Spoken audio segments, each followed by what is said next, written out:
Wadirlantas Polda Sumsel AKBP Nelson Pardamaian Purba meninjau pospam arus mudik Lebaran yang berada di Kabupaten Lahat, yakni Pospam Desa Ulak Lebar Kecamatan Kota Lahat, Pospam Pasar Lematang, Pospam Desa Tanjung Aur Kecamatan Kikim Barat, serta Pospam Gedung Agung Kecamatan Merapi Timur pada Sabtu 11 Juli 2015.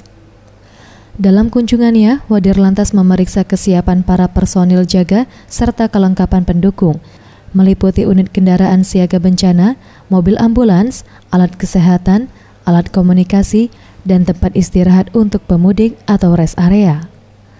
Wadirlantas Polda Sumsel AKBP Nelson Pardamaian Purba mengatakan, inspeksi ini dilakukan untuk melihat secara langsung kesiapan pospam arus mudik Lebaran.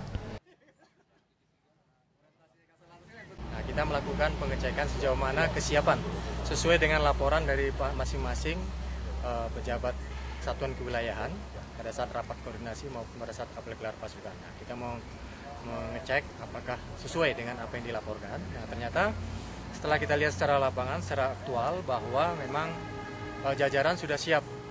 Sementara itu, Sekretaris Daerah Lahat Nasrun Aswari menuturkan Pemkab Lahat mendukung penuh fasilitas yang dibutuhkan untuk pelayanan bagi pemudik yang melintas di Kabupaten Lahat.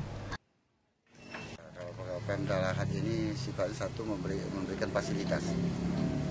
Apa yang dibutuhkan fasilitas dalam rangka memperlancar arus mudik ini, pemerintah daerah mempersiapkan, kemudian memberikan pelayanan.